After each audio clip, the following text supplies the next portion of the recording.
السلام علیکم. تاسو ته یو مهم او افسوسناک خبر وړاندې کوم چې د سوات تحصیل بحرین علاقه مدین ګټ کې په یو کور باندې پهاړي توده راتاو شوې ده. د هغې د ملبې نه 15 کسان چې کوم دی هغه راوخت کې دي. مقامي خلکو ریسک دغه ریسک اپریشن کوو چې هغې نه بعد دغه کسان هسپتال ته منتقل کړي دي.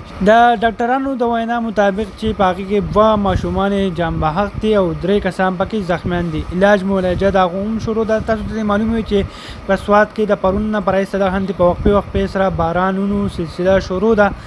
د سیلاب څخه خطر نشته، خو د لینډ سلایډینګ او د پهاړي تودو خطر بار په دې علاقو کې موجود دي. تاسو ته معلومه وي چې د منمجبې روډ باندې هم لینډ سلایډینګ شوی دی، په هغه ټریفیک لپاره بند دی. مقامي خلک او پولیس په هغې کې امدادي سرګرمیانې کوي او کوشش کوي چې روډ زر ته زر کولاو شي.